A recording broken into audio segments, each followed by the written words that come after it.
అప్పుల బాధలు వెంటాడుతున్నాయా? అయితే 6 JVR వారి జాతిరత్నాలు ధరించండి. నమస్తే సార్. నమస్తే అమ్మా. సార్, ఈ జనరేషన్లో చాలామంది కూడా ఒబేసిటీ ప్రాబ్లంతో చాలా సఫర్ అవుతున్నారు.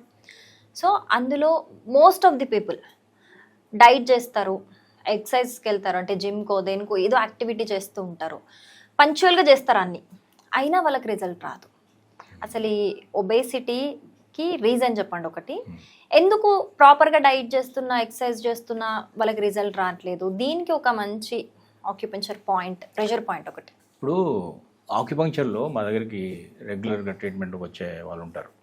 వాళ్ళలో కొంత ఒబేస్ ఉన్న వాళ్ళు ఉంటారు, కానీ వాళ్ళు ఒబేసిటీ కోసం రారు.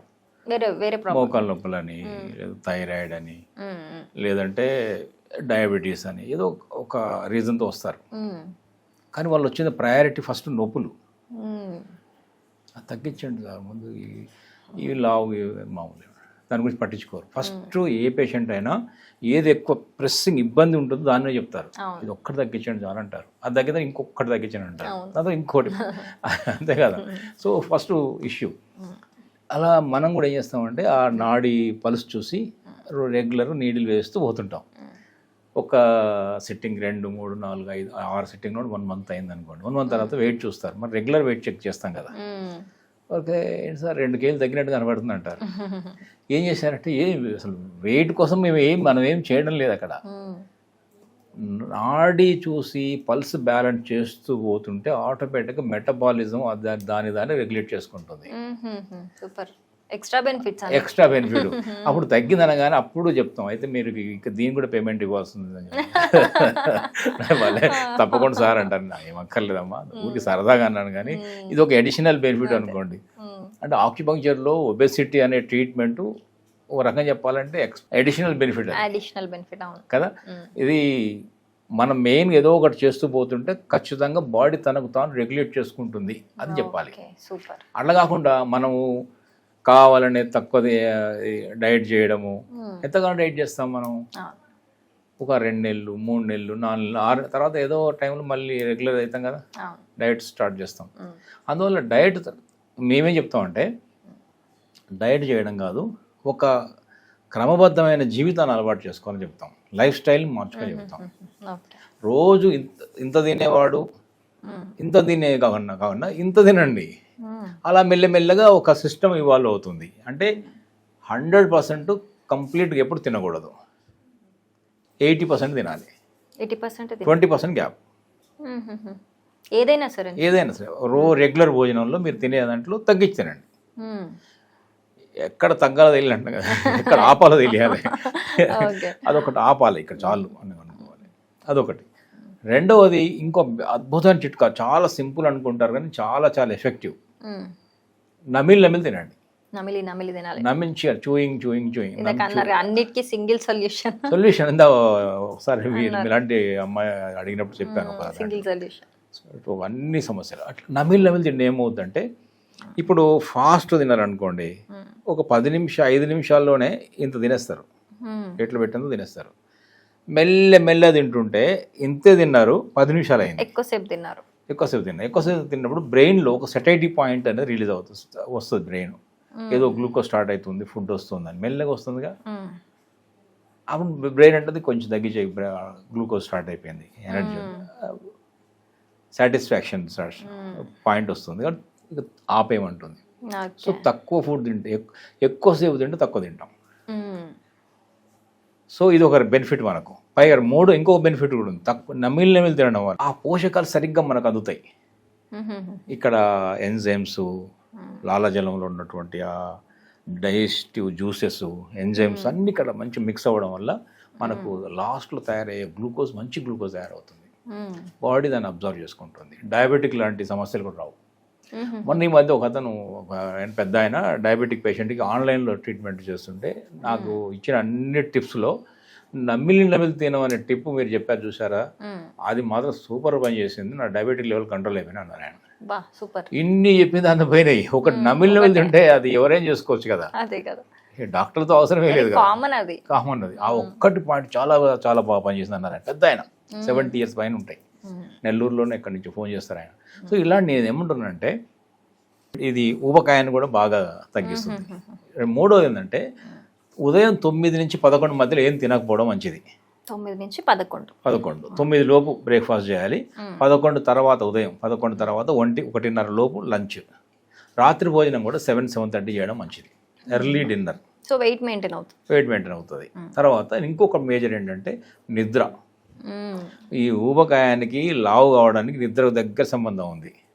సో నిద్ర కనుక మంచిగా ఇలా స్క్రీన్స్తో అంటే ఎంటర్టైన్మెంట్ తగ్గించి కొంచెం నేను తగ్గాలన్న అనుకొని మెల్లగా ఎర్లీ పడుకుంటే, అంటే ఒక గంట ముందే ఎలక్ట్రానిక్ గ్యాడ్జెట్స్ ఫోన్స్ అన్నీ అక్కడ అవతల పడేసి బెడ్రూమ్కి వెళ్ళామంటే నిద్ర. ఇక మళ్ళీ అక్కడ గంట సేపు చూసుకుందాం అని అనుకోకూడదు. దీనికి ఇండికేషన్ ఇవ్వాలి. బెడ్రూమ్కి వచ్చాడు పడుకుంటాడు. ఒకరోజు 2 రోజులు 3 రోజులు ఎలా అంటే అర్థమైపోతుంది. Train the brain.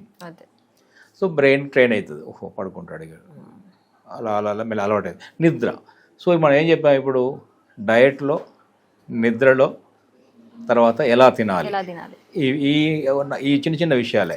ఇప్పుడు చాలా సింపుల్ ఉంటుంది. తర్వాత ఎంత తిన్నా కూడా కొంచెం ఎంత తినాలి, క్వాంటిటీ ఇంపార్టెంట్, క్వాలిటీతో పాటు క్వాంటిటీ ఇంపార్టెంట్.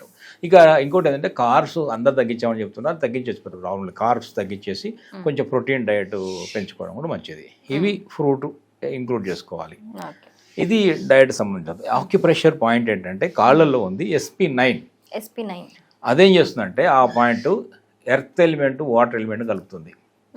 చాలా చాలా అద్భుతం. ఎర్త్ వాటర్ కలిపినప్పుడు ఏం జరుగుతుందంటే, ఎర్త్ ఎలిమెంట్ ఫర్ డయట్ కదా, ఆకలి వేస్తుందండి, షుగర్ క్రేవింగ్స్ ఉన్నాయి, తీపి తినాలనిపిస్తుంది, ఇంకా అన్నం తినాలనిపిస్తుంది, అవన్నీ తగ్గుతాయి.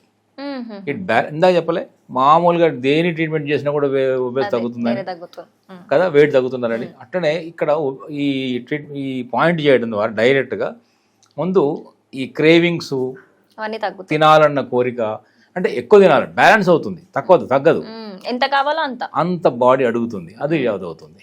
రెండవది నిద్ర బాగుపడుతుంది. ఇందాక సైకలాజికల్ ఎమోషన్ కాన్స్టెంట్ తీసుకొస్తే నిద్ర బాగుపడుతుంది.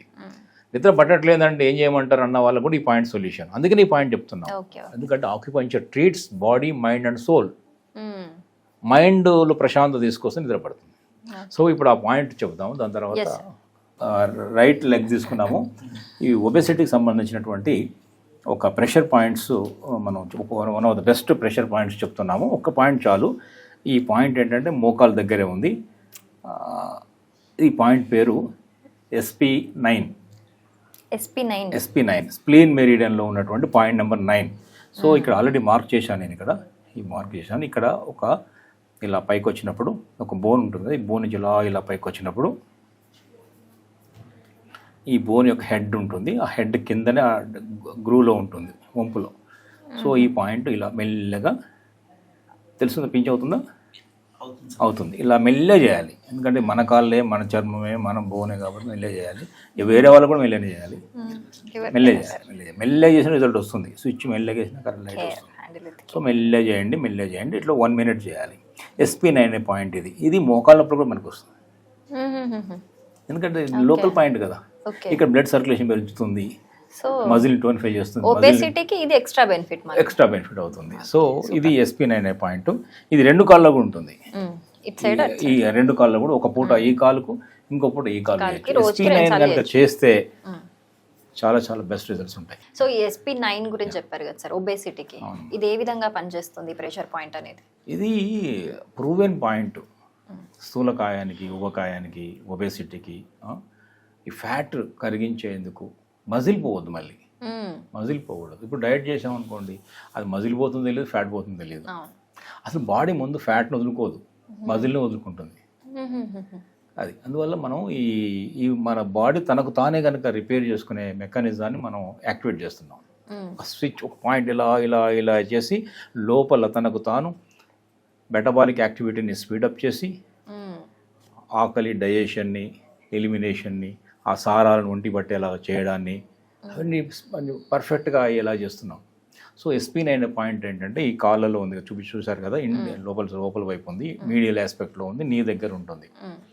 ఇది రోజుకు 2 సార్లు చేయడం ద్వారా ఏమవుతుందంటే ఎర్త్ ఎలిమెంటు, వాటర్ ఎలిమెంట్ 2 కలుస్తాయి. అక్కడ డైజెషన్ బెటర్ అవుతుంది, డైజెషన్ బ్యాలెన్స్, ఆకలి బ్యాలెన్స్ అవుతుంది ముందు. ఎపిటైట్ అంటాం కదా, ఇది మీరు గమనించారో లేదో, ఈ సమస్త స్థూలకాయ లోపల ఎక్కువ తింటారు తెలియకుండానే, క్రేవింగ్స్. దాన్ని ఏమంటే క్రేవింగ్స్. రెండో స్ట్రెస్ ఈటింగ్ అంటాం. ఏ స్ట్రెస్ ఉందనుకోండి, ఏ పని లేకపోతే స్ట్రెస్ వస్తుంటారా, అప్పుడు అడుగు వేడి తింటుంటాడు ఏదో ఒకటి. స్ట్రెస్ ఈటింగ్ అంటారు దాన్ని. సో స్ట్రెస్ని తగ్గిస్తుంది పాయింట్. అందుకే acupuncture treats body, mind, soul కదా, మైండ్కు ట్రీట్మెంట్ చేస్తుంది కదా. సో స్ట్రెస్ తగ్గుతుంది, యాంగ్జైటీ తగ్గుతుంది, అది తక్కువ తింటారు, బ్యాలెన్స్గా తింటారు. రెండోది తిన్నది వంట పట్టేలాగా డైజెషన్ చేస్తుంది. మూడోది వాటర్ ఎలిమెంట్, అక్కడ వాటర్ అండ్ ఎర్త్ అన్నాం కదా, బయటకు పంపించేస్తుంది. వ్యర్థాలు పోగుపడమే వ్యాధి, వ్యర్థాలను బయటకు పంపించడమే చికిత్స. ఆ పని కూడా ఇది చేస్తుంది.